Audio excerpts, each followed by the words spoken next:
Hello बच्चों, आज हम स्टार्ट करेंगे सेट थ्योरी। और सेट थ्योरी में हम पढ़ने वाले हैं सेट की डेफिनेशन को, सेट के मेथड्स को कि सेट कितने टाइप से लिखे जा सकते हैं। हम सीखने वाले हैं सेट के टाइप्स को। और एक जो नेक्स्ट वीडियो लेक्चर, इसी वीडियो में हम एक चीज और सीखेंगे, यूनियन क्या होता है, इंटरसेक्शन क्या होता है और कॉम्प्लीमेंट क्या होता है। और एक जो नेक्स्ट वीडियो उसका पार्ट 2 आएगा, उसमें हम सीखेंगे कि एसोसिएटिव लॉ क्या होता है, union over intersection, associative law क्या होता है, इंटरसेक्शन ओवर यूनियन, या फिर डिस्ट्रीब्यूटिव लॉ क्या होता है, यूनियन ओवर इंटरसेक्शन, या फिर डिस्ट्रीब्यूटिव लॉ क्या होता है, इंटरसेक्शन ओवर यूनियन। ये अगले पार्ट में आएगा। फिलहाल हम आज पढ़ने वाले हैं यूनियन सेट के बारे में, और सेट की छोटी सी कहानी है जो हम आज देख लेते हैं। मेरा नाम है गौरीशंकर माहेश्वरी और आप देख रहे हैं आपका अपना चैनल जीएसएम सर। तो हम लिखते हैं सेट, और सेट की सबसे अच्छी कहानी है कि इसमें हम उन चीजों को डालते हैं जो कि वेल डिफाइंड है। तो ये क्या होता है, set collection of well defined objects. Sir ये वेल डिफाइंड ऑब्जेक्ट्स क्या होता है?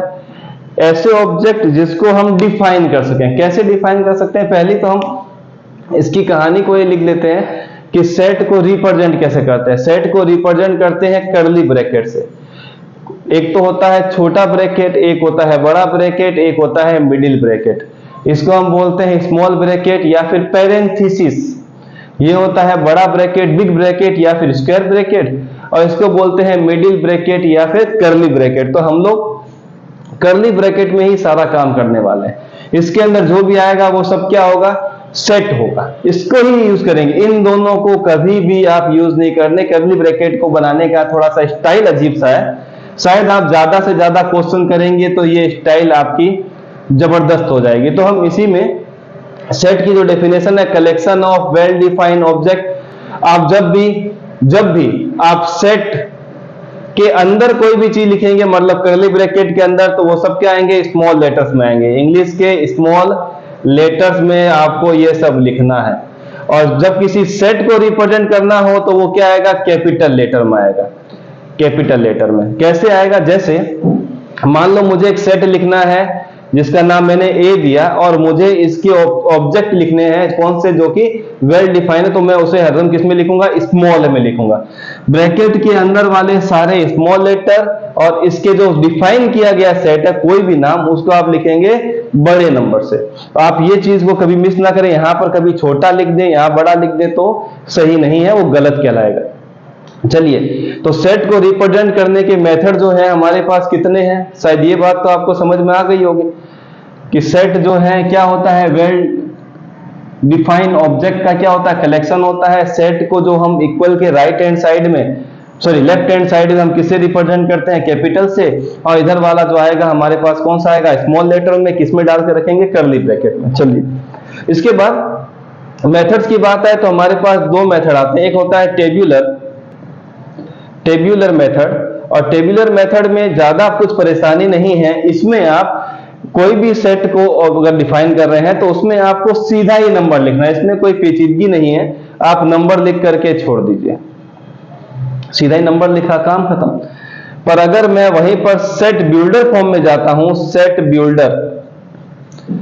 बिल्डर फॉर्म में अगर आप जाते हैं तो वहां पर आपको सेंटेंस लिखना पड़ता है। जैसे मैंने लिखा यहां पर ए इज इक्वल टू, यहां पर मैंने साइन बनाया, फिर मैं यहां पर x लिखता हूं, फिर यहां पर एक लाइन बनाया, फिर आप लिख देते हैं x इज लेस देन 3 लिख देते हैं। जहां पर आपने क्या लिखा है, x क्या है, नेचुरल नंबर है। इसको ब्रैकेट क्लोज कर दिया। अब ये वाला जो आपने लिखा है ये एक कहानी के तौर पे आ गया। अब कहानी को आप कैसे मेंशन करेंगे, इसको क्या पढ़ेंगे वो भी देख लीजिए। यहां पर इसको जो पढ़ने का तरीका है वो ये है कि ए एक सेट है, ए क्या है, एक सेट है जो कि किसका है, एक्स का। और यहां पर जो ये जो लिखा हुआ है, ये जो लाइन है, यहां पर कई बार आपको क्या मिलेगा, दो मिल जाएंगे ऐसे, जिसको हम बोलते हैं सेमीकोलन। कई बार ऐसा मिलेगा, ऐसा भी मिल जाएगा। तो इसको जो है आप पढ़ते हैं सच दैट। क्या पढ़ते हैं, सच दैट। तो यहां पर आएगा A is a collection of set X such that such that x जो है वो क्या है, 3 से छोटा है। आपको शायद ये सिंबल के बारे में आइडिया होगा, ऐसा जिसकी तरफ माउथ ओपन रहता है, मुंह खुला रहता है, वो क्या होता है, बड़ा होता है, ये बिग होगा। और ये वाला छोटा है क्योंकि इसकी तरफ माउथ बंद है, तो ये क्या हो जाएगा, स्मॉल कैटेगरी में हो जाएगा। तो सेट बिल्डर फॉर्म को आप इस टाइप से सेंटेंस में रिप्रेजेंट करते हैं, जबकि टेबुलर फॉर्म में या मेथड में आप किस तरह से रिप्रेजेंट करते हैं, सीधा ही लिख देते हैं तो काम हो जाता है। चलिए अब हमारे पास कुछ नंबर्स भी आते हैं, उस नंबर्स को भी रिप्रेजेंट कर लेते हैं। तो हमारे पास नेचुरल नंबर आता है, तो उसका सेट कैसे बनेगा, नेचुरल नंबर में हम लिखते हैं 1 2 3 4, चलता जाता है, नेचुरल नंबर कभी भी खत्म नहीं होता है। फिर आता है होल नंबर, वो कहां से स्टार्ट होता है, 1 0 से 1 2 3, ये भी चलता जाएगा, ये भी कभी खत्म नहीं होता है। फिर आता है आपके पास इंटीजर, जिसको हम बोलते हैं जेड इंटीजर्स। तो ये क्या होते हैं, नेगेटिव और पॉजिटिव दोनों नंबर होते हैं। तो मान लीजिए मैं यहाँ डैश डैश से आया, -3 -2 -1 0 1 2, ये भी क्या जाएगा, चलता जाएगा। फिर आता है रियल नंबर, सर ये रियल नंबर में सारे ये सब नंबर्स, एक और भी आता है रियल नंबर में, आप क्या लिखेंगे, ये सब नंबर आते हैं। आप माइनस का लिख दीजिए 3/2 लिख दीजिए, माइनस का आप 1 लिख दीजिए, 0 लिख दीजिए, पॉइंट के नंबर डाल दीजिए, जो नंबर डालना है वो सारे नंबर आप यहां पर डाल सकते हैं। एक आता है रेशनल नंबर क्यू, ये भी क्या होते हैं, सेम टू सेम इंटीजर्स की तरह होते हैं। रेशनल नंबर को हम किस फॉर्म में लिखते हैं, p/q फॉर्म में, p/q फॉर्म में लिखते हैं। तो आप यहां पर वही सेम टू सेम जेड वाली कंडीशन भी डाल सकते हैं, कोई गड़बड़ नहीं है। अब होता क्या है, r एक ऐसा नंबर है जिसको हमने रियल नंबर बोला है, जिसके अंदर ये सारे नंबर आ गए हैं, मतलब कहीं ना कहीं r से निकले हुए सारे नंबर है। तो आप देखेंगे कि r जो है, इसमें आप देखेंगे सबसे पहले ये चेक कीजिए कि z वाला नेगेटिव है, मतलब r से सबसे पहले कौन निकला था, z। इस z से कौन निकला था, नेचुरल नंबर, क्योंकि पॉजिटिव नंबर वाला है तो यहां लिखेंगे ये वाला n, और n से कौन, सॉरी होल नंबर। अब होल से पहले क्या निकल गया, इससे क्या निकला हुआ है, नेचुरल नंबर।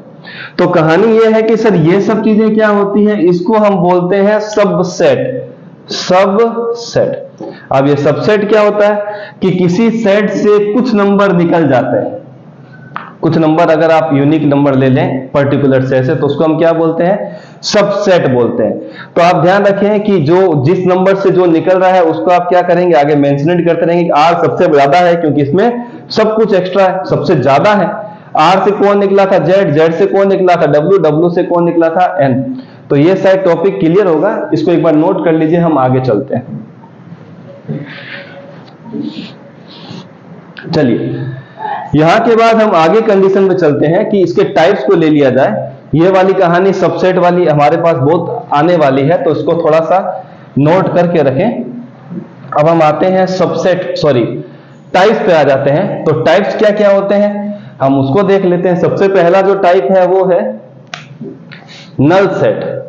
टाइप्स पहले क्या है, लिख देते हैं टाइप्स। टाइप्स में पहला क्या है, नल सेट। नल सेट या फिर एम्प्टी सेट, एम्प्टी सेट। अब ये क्या होता है, एक ऐसा सेट जिसमें कोई एलिमेंट ही ना हो। तो इसको लिखने का तरीका क्या होता है, no element in a set. अगर कोई भी एलिमेंट सेट में नहीं है तो उसको हम क्या बोलेंगे, सिंगलटन, ये सॉरी एम्प्टी सेट या नल सेट। अब हमारे पास एक वर्ड आया है एलिमेंट। अगर मान लीजिए मैं ए को लिखता हूं कि एलिमेंट, तो मैं क्या लिखूंगा, ऐसा मान लीजिए एक ए सेट है, यहां पर ए बी सी लिखा, तो मुझे पता है कि ए सेट का एक एलिमेंट कौन है, ए है। तो इसको हम इस रिप्रेजेंट से कर सकते हैं, इसको हम बोलते हैं एलिमेंट। इसका दूसरा नाम एक और आता है, this is known as belongs to. दोनों ही नाम लिख सकते हैं, दोनों में से कोई भी एक नाम, दोनों नहीं लिखना है, दोनों में से कोई भी एक नाम आप यहां लिख सकते हैं अगर वो उस पर्टिकुलर सेट में डिफाइंड है तो। चलिए एलिमेंट लिया, कोई है ही नहीं, तो लिखने का तरीका क्या होगा, या तो ऐसा कर्ली ब्रैकेट बनाएं जिसमें कोई भी एलिमेंट ना डालें, या फिर इसको लिखने का तरीका है एक ऐसा गोला बना के कट मार दे, जिसको हम बोलते हैं फाई, PHI, फाई। तो इसको लिख सकते हैं किस फॉर्म में, नल सेट की कैटेगरी में। चलिए दूसरा आता है हमारे पास singleton set. Singleton set. अब सिंगल टोन सेट क्या होता है? सिंगल टोन सेट जो है एक ऐसा एलिमेंट, ऐसा सेट जिसमें एक ही एलिमेंट हो, only one element in a set. अब सेट में एक ही एलिमेंट होगा तो आप लिख दीजिए 1, तो ये क्या हो गया आपके पास? Single tone. एक बड़ा नंबर लिख दीजिए, पर कोमा नहीं आना चाहिए ना। आपने जैसे यहाँ कोमा लगाया तो यहाँ कितने एलिमेंट हो गए? 3 हो गए।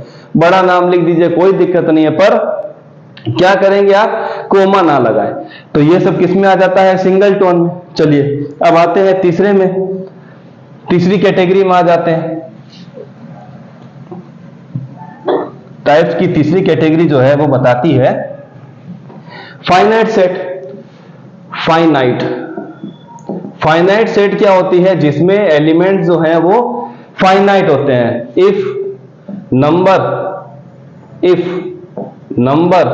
ऑफ एलिमेंट्स आर फाइनाइट, तो उसको हम क्या बोलते हैं? Finite set. जैसे मैंने ए लिया, मैंने 1 2 3 4 लिख दिया। अब देखो यहां पर मैं आगे नहीं चल रहा हूं, मतलब यहां पर 4 ही एलिमेंट है, ये काउंटेबल है।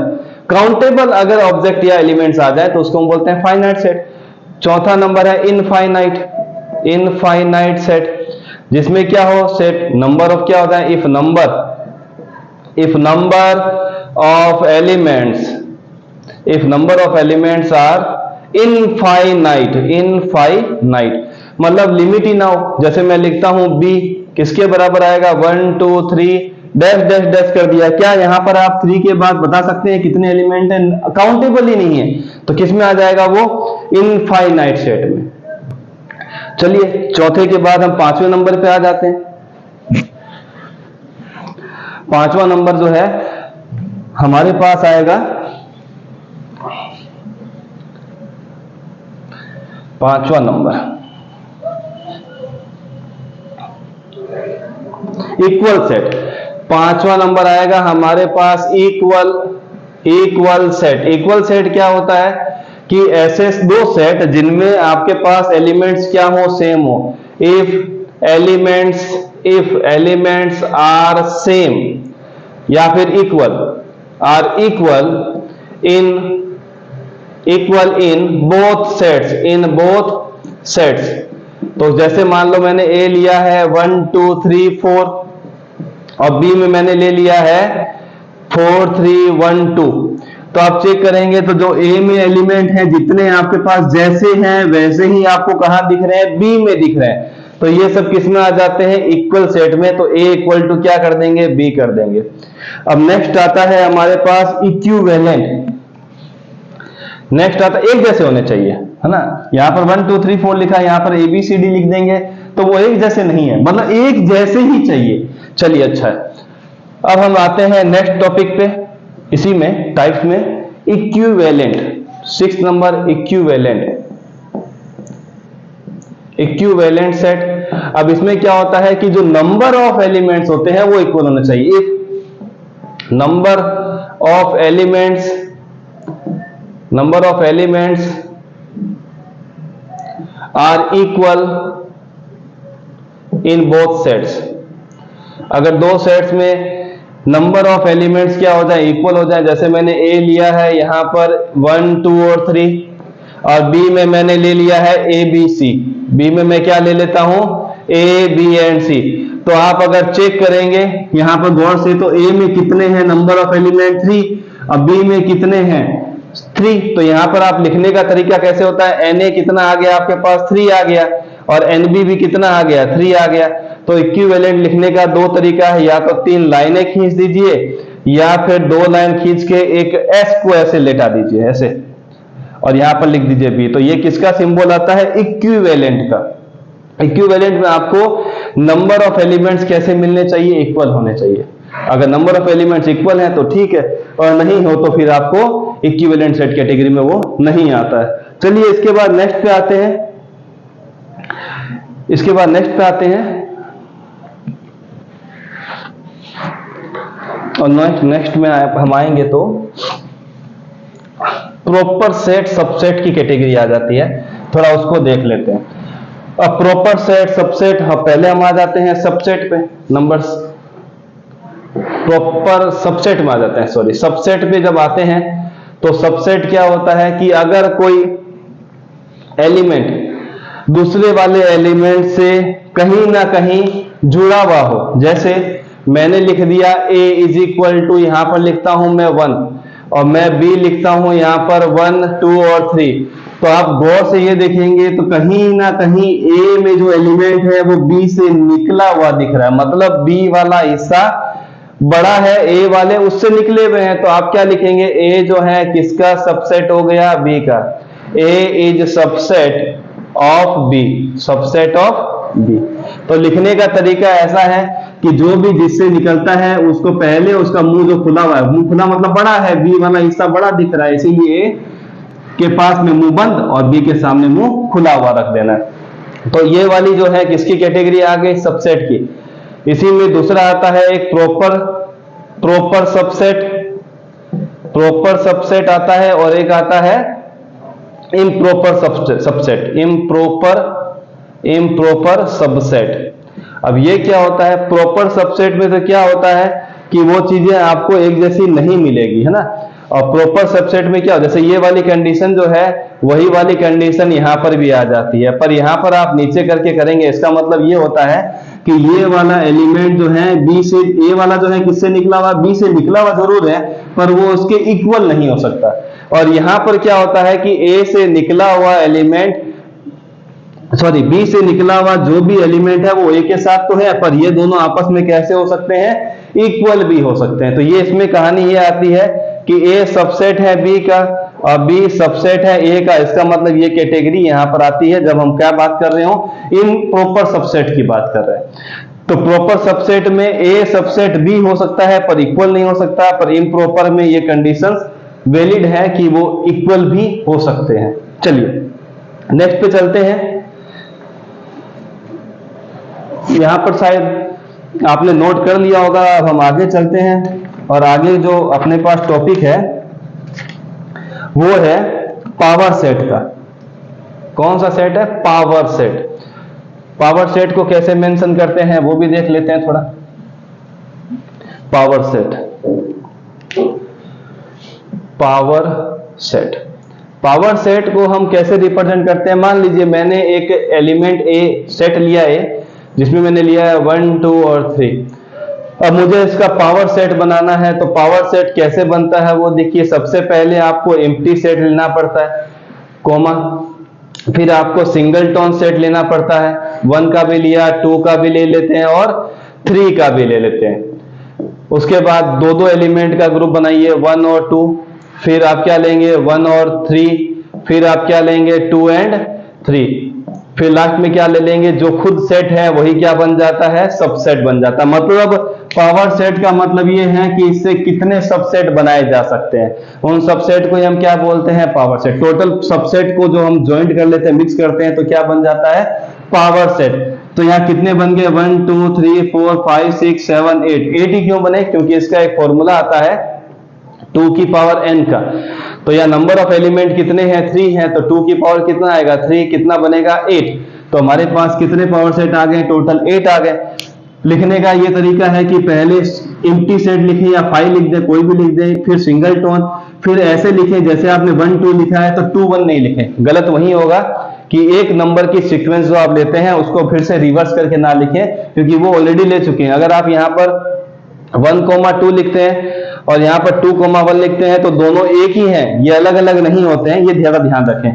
तो आप सीक्वेंसली ऐसे चल रहे हैं, तो आपने 1 के बाद 2 लिया, 1 के बाद 3 लिया, 2 के बाद 3 लिया, और जो खुद सेट है वो खुद भी क्या होता है, खुद का सबसेट होता है। तो दो चीजें एक्स्ट्रा आती है, एक आता है एम्प्टी सेट, एक होता है खुद सेट। बाकी जो है आपको इसमें से सर्च करके लिखना पड़ता है। तो शायद ये भी कॉन्सेप्ट ओके होगा जो कि पावर सेट से रिलेटेड था। अब हम चलते हैं आगे वाले में। एक आता है यूनिवर्सल सेट। अब यूनिवर्सल सेट हमें क्या बताता है कि जो एक ऐसा सेट, यूनिवर्सल सेट क्या होता है, एक ऐसा सेट जो कि पेरेंट है। यूनिवर्सल सेट हमें क्या बताता है, एक ऐसा सेट जो सबका पेरेंटल सेट है, मतलब सारे सेट उसी से निकले होते हैं। तो यूनिवर्सल सेट जो है हम कैसे रिप्रेजेंट करते हैं, अगर हमें रिप्रेजेंट करना हो ग्राफिकली तो यूनिवर्सल सेट को हम रिप्रेजेंट करते हैं एक बॉक्स में, जो कि कैसा होता है, रेक्टेंगुलर बॉक्स होता है। वेन डायग्राम जब आएगा तो ऐसा एक रेक्टेंगुलर बॉक्स हम रिप्रेजेंट करेंगे। इसी के अंदर क्या होगा, सारा का सारा एलिमेंट होगा, इसी से सारे एलिमेंट निकले होंगे जब हम यूनियन या इंटरसेक्शन या कॉम्प्लीमेंट के क्वेश्चंस करेंगे। तो यूनिवर्सल सेट क्या होता है, पेरेंटल सेट है जिससे सारे एलिमेंट्स निकले होते हैं। तो विशेष उसमें कुछ है नहीं, बस याद रखना है कि यूनिवर्सल सेट से बाहर कोई भी एलिमेंट नहीं होना चाहिए अगर आपने कोई सेट चूज किया है। तो इसका एक क्वेश्चन हम करना चाहें तो हम यूनियन का एक क्वेश्चन कर सकते हैं। जैसे यूनियन का हमें एक क्वेश्चन करना है ना, यूनियन सेट का। तो अगर मान लीजिए मैंने लिखा हुआ है ए, मैं लिख देता हूं यहां पर 1 2 3, और बी मैं लिख देता हूं 4 5 6, तो 100% ये मानिए कि यूनिवर्सल सेट जो बनेगा वो इन सब एलिमेंट को तो लेके बनने ही वाला है। आप उसमें एक्स्ट्रा भी ऐड कर सकते हैं, कोई दिक्कत, पर डॉट ना लगाएं, सीधा यहां पर खत्म कर दे। अब अगर मुझे यूनियन निकालना है तो ए यूनियन, यूनियन के लिए क्या होता है, यू का साइन, ये यूनिवर्सल का साइन नहीं है, ये यूनियन का साइन है। यहां पर बी लिखेंगे तो क्या आएगा, यूनियन का मतलब होता है सारे के सारे ग्रुप बनाना। तो सारे नंबरों का ग्रुप बना तो बन गया 1 2 3 4 5 6। पर अगर वहीं पर मैं क्वेश्चन नंबर 2 लेता हूं, मैं लिखता हूं a इज इक्वल टू 1 और 2, b इज इक्वल टू 2,3, और अगर मुझे a यूनियन b अब इसका फाइंड करना हो तो कैसे फाइंड करेंगे, आप ये ध्यान रखें कि जो नंबर रिपीट हो रहा है उसको हमें एक ही बार लिखना है। तो आप देखेंगे यहां पर 2 है, यहां पर भी 2 है, तो एक ही बार लिखना है। तो 1, 2, 3, चाहे नंबर 50 बार आए, पर अगर एक ही जैसा है तो उसको एक ही बार लिखना है। तो यूनिवर्सल यूनियन सेट कैसे लिखते हैं आपको पता चल गया। अब अगर मुझे एक कॉम्प्लीमेंट निकालना, कॉम्प्लीमेंट निकालना हो तो कॉम्प्लीमेंट कैसे निकलता है, जो ए में एलिमेंट है उसको उठा करके यूनिवर्सल सेट के ऊपर रख दो। ए वाले एलिमेंट को उठाओ, यूनिवर्सल सेट के ऊपर रखो, जो नंबर छिप जाए उसको भूल जाइए, जो नंबर दिख रहे हैं वही किस में आते हैं, ए कॉम्प्लीमेंट में। तो अगर ए कॉम्प्लीमेंट लिखना हो तो इसको इसके ऊपर रखो। तो 1 2 3 ए में थे तो गायब हो चुके हैं, बचेगा कौन सा, 4 5 6 और 7, ये क्या आ गया आपके पास, ए कॉम्प्लीमेंट। अगर बी कॉम्प्लीमेंट निकालना हो तो 4 5 6 को उठा के पुट करो तो हमारे पास बचेगा 1 2 3 और 7। तो ये क्या आ जाते हैं, कॉम्प्लीमेंट आते हैं। कॉम्प्लीमेंट कैसे निकलते हैं, जो भी आपको बिना कॉम्प्लीमेंट का नंबर दिया हो उसको यूनिवर्सल सेट पे रखें, जो नंबर बच जाते हैं वही बनेंगे आपके कॉम्प्लीमेंट। तो ये यू का जो यूनिवर्सल सेट का जो सबसे बड़ा रोल है वो कहां लगता है आपके पास, कॉम्प्लीमेंट कैटेगरी में लगता है। कॉम्प्लीमेंट में थोड़ा ध्यान रखें, मिस नहीं करें। तो शायद ये कॉन्सेप्ट आपके लिए ओके होंगे, और बाकी जो पार्ट 2 आएगा उसमें हम आगे के क्वेश्चंस करने वाले। तब तक के लिए इन क्वेश्चंस की प्रैक्टिस कर लीजिए। मिलते हैं नेक्स्ट वीडियो पे।